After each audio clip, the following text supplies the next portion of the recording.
Cara bergaul, ikhwan dan akhwat, hadirin yang dirahmati oleh Allah Subhanahu wa taala. Al-aslu fil muamalati ibaha. Kaidah fikih mengatakan hukum asal muamalat, hubungan hablum minan nas itu boleh dan mubah. Illa bidalilin yuharrimu dzalik, kecuali ada dalil yang mengharamkan. Jadi hukum asalnya boleh sampai ada dalil yang mengharamkan. Apa saja yang diharamkan? Berkhalwat. Ini tidak diperbolehkan.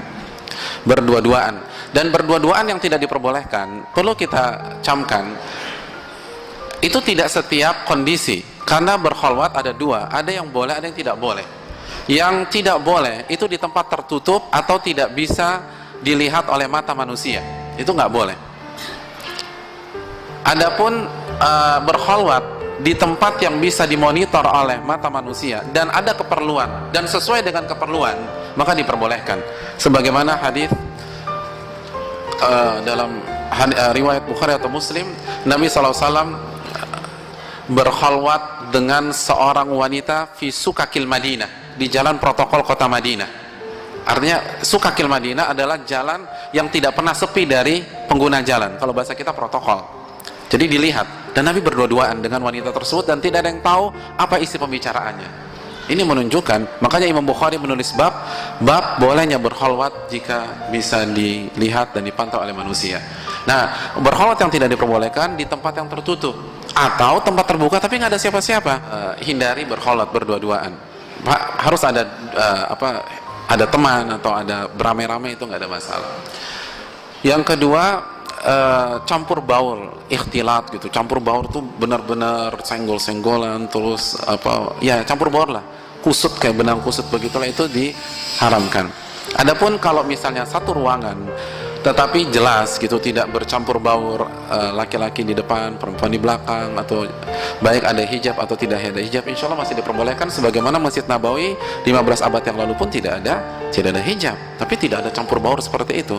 Dan juga ketika Nabi tawaf itu juga tidak pakai hijab, tapi mereka tidak bercampur baur, krodit demikian. Wallahu ta'ala alam bisawab. Dan ada beberapa hukum lagi yang perlu kita camkan. Dan ingat, bicara khususnya bagi wanita itu yang tegas, yang jelas. Fala takhda'na bil qaul. Allah berfirman, janganlah wanita memberikan suara yang syahdu, suara yang lembut, suara yang lemah, itu tidak diperbolehkan. Makanya Allah mengatakan dalam Al-Ahzab 32 tadi, faqulna qaulan ma'rufa, ucapkanlah kata-kata yang baik, kata-kata yang tegas. Jadi bicara dengan ikhwan atau bicara dengan laki-laki, bahasanya tegas dan seperlunya,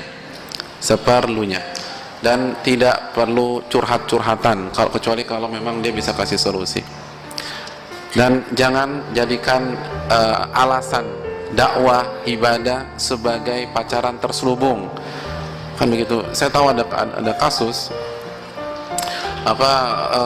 setiap jam 3 malam dia BBM akhwat gitu loh, ingetin sholat tahajud.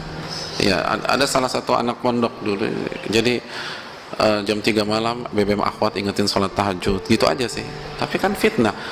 Kenapa? Terus saya bilang, kenapa Anda BBM akhwat ingetin sholat tahajud, teman sekamar Anda nggak pernah Anda bangunin?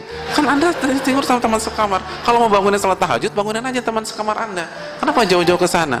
Jadi itu semua fitnah. Ingetin makan sahur, ingetin buka puasa. Ngapain diingetin buka puasa? Itu udah insting, orang akan buka puasa.